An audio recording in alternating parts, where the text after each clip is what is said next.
Bismillahirrahmanirrahim. Atmanamaste. Ketuhanan di dalam diriku mengakui ketuhanan yang ada di dalam dirimu. Salam rahayu, rahayu untuk semua saudaraku. Kiranya diri dan keluargamu selalu diberikan sinar cinta dan kuasa ilahi, selalu diberikan keselamatan, rahmat dan berkah. Untuk itu kami aturkan Assalamualaikum warahmatullahi wabarakatuh. Kali ini kita akan mempelajari tentang 7 hewan yang ada di dalam diri manusia. 7 hewan ini merupakan pemegang segel dari cakra-cakra manusia, sekaligus gambaran dari sifat seorang manusia. Sebelumnya mohon untuk dipahami, manusia adalah mikrokosmos. Manusia adalah miniatur semesta. Dalam diri manusia menyimpan seluruh unsur-unsur semesta. Secara nyata kita dapat melihat hewan-hewan yang ada di alam secara nyata. Ada macan, ada kera, ada apapun itu. Kemudian sebab proses penciptaan itu terus-menerus dan saling berkaitan. Sedangkan tadi disebutkan bahwa manusia adalah mikrokosmos, miniatur dari semesta. Dalam proses penciptaan manusia ini, maka ada unsur-unsur yang dimiliki oleh manusia itu, dan unsur itu merupakan sifat ataupun karakter dari hewan-hewan tertentu. Dalam konten ini kami menyebutkan 7 hewan yang menjadi pemegang segel dari cakra-cakra manusia, sekaligus gambaran dari sifat-sifatnya. Dasar dari konten ini intinya adalah sebab proses penciptaan itu terus-menerus saling berkaitan, maka dalam diri manusia juga ada unsur-unsur dari sifat hewan seperti itu. Yang pertama adalah hewan kera atau monyet. Hewan kera ini merupakan penjaga sekaligus gambaran dari sifat cakra dasar. Dan ketika seorang manusia didominasi oleh cakra dasarnya, maka manusia ini akan memiliki sifat potensi negatifnya itu sebagai seorang yang tamak, seorang yang sangat mencintai duniawi, mencintai materi. Itu adalah tanda bahwa seseorang itu didominasi atau dominan cakra dasarnya, yang disimbolkan dan sekaligus dijaga oleh hewan kera itu tadi. Jadi hewan yang pertama adalah hewan kera. Kemudian yang kedua adalah hewan macan. Macan ini merupakan penjaga sekaligus gambaran dari sifat cakra seks seseorang. Ketika seseorang itu didominasi oleh cakra seks, maka seseorang ini akan memiliki keinginan yang sangat kuat dan banyak, memiliki optimisme yang bagus, kemudian keberaniannya juga kuat, bagus, serta memiliki minat yang cukup besar terkait dengan seksual. Itu ketika seseorang memiliki karakter itu, berarti dia posisinya sedang didominasi oleh energi dari cakra seksnya. Itu yang kedua adalah macan. Kemudian yang ketiga adalah hewan ular. Ular ini merupakan penjaga sekaligus gambaran dari sifat cakra solar plexus seseorang. Ketika seorang manusia dominan cakra solar plexusnya, maka dia akan memiliki semangat hidup yang baik, sekaligus memiliki potensi penyakit-penyakit hati yang juga besar.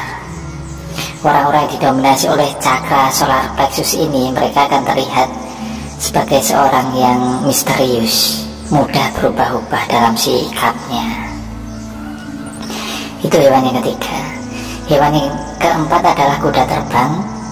Kuda terbang di sini merupakan penjaga sekaligus gambaran dari sifat seseorang yang didominasi atau dominan oleh cakra jantungnya. Ketika cakra jantung seseorang itu besar dan dominan di situ, maka seseorang itu akan memiliki karakter suka memberi, melayani, berbakti, sekaligus potensi negatifnya adalah kesombongan. Karena itu harus disadari dengan baik.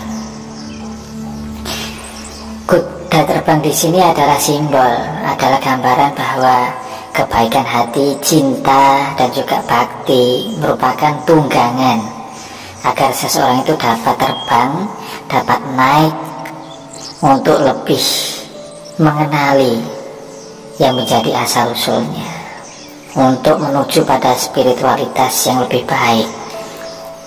Disitulah simbol atau tunggangan dari kuda terbang.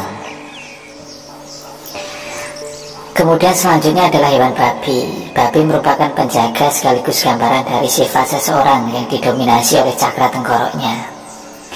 Ketika seseorang ini dominan cakra tenggoroknya, mereka akan memiliki keingintahuan yang sangat besar.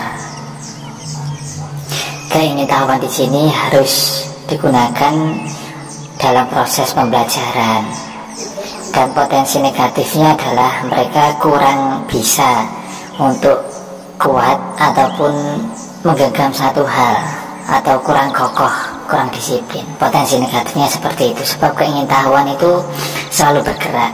Sekarang ingin tahu A, besok B, C, dan seterusnya, itu akan selalu ada. Dan itu gambaran ketika seseorang didominasi atau cakra tenggoroknya itu dominan, maka seseorang ini akan terlihat sebagai seorang yang penuh keingintahuan, sekaligus memiliki daya seseorang yang ingin terus tumbuh. Itu gambaran dari hewan babi. Kemudian hewan selanjutnya adalah hewan merak. Merak merupakan penjaga sekaligus gambaran dari sifat seseorang yang didominasi oleh cakra ajnanya. Ketika seseorang didominasi oleh cakra ajnanya, maka seorang ini memiliki kesadaran yang bagus. Seseorang dengan pemanfaatan atau penggunaan akal yang baik. Orang ini akan berpikir realistis, logis, dan juga kesadarannya memang bagus. Itu gambaran dari seseorang yang didominasi atau dominan dengan cakra ajnanya, yang disimbolkan dengan hewan merak. Kemudian hewan yang ketujuh yang ada di dalam diri manusia adalah hewan naga.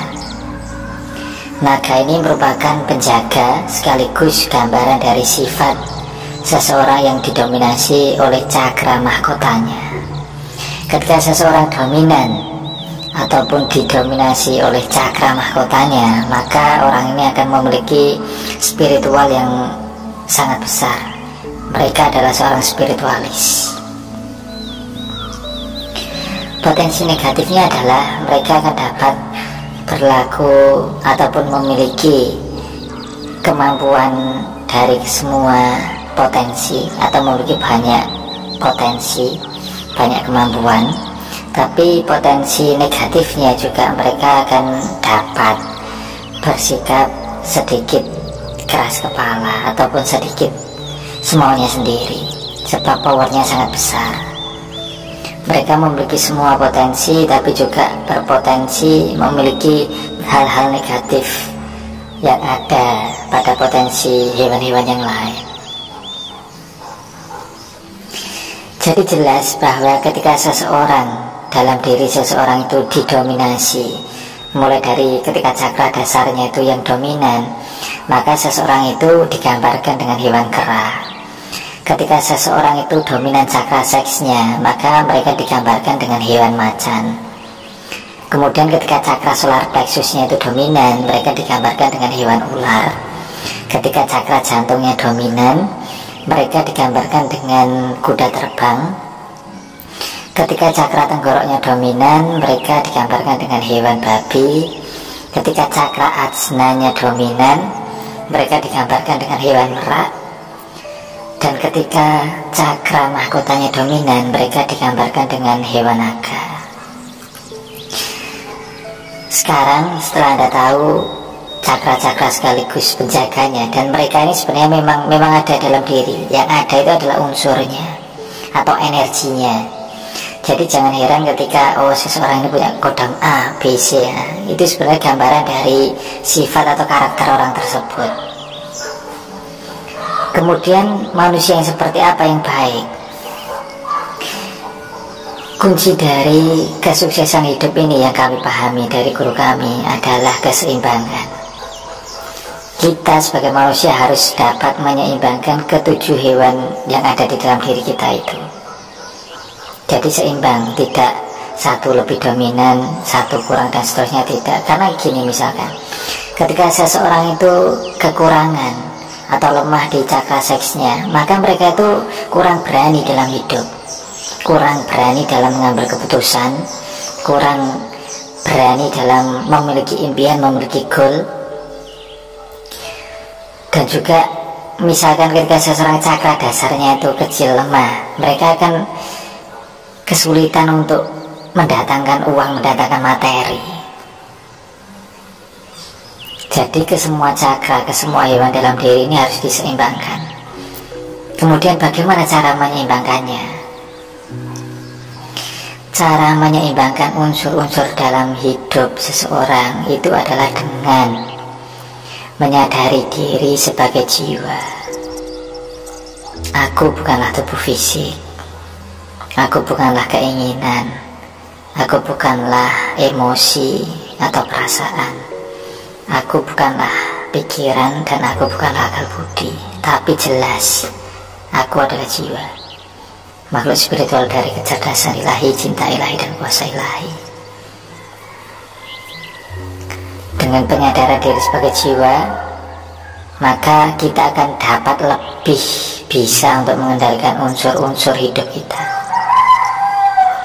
Untuk itu kita harus terus belajar mengenali diri, terus belajar meningkatkan kesadaran, belajar terus berbuat baik, dan sadari dan renungkan sekarang kamu ini pada tahap yang mana, kira-kira hewanmu itu yang mana.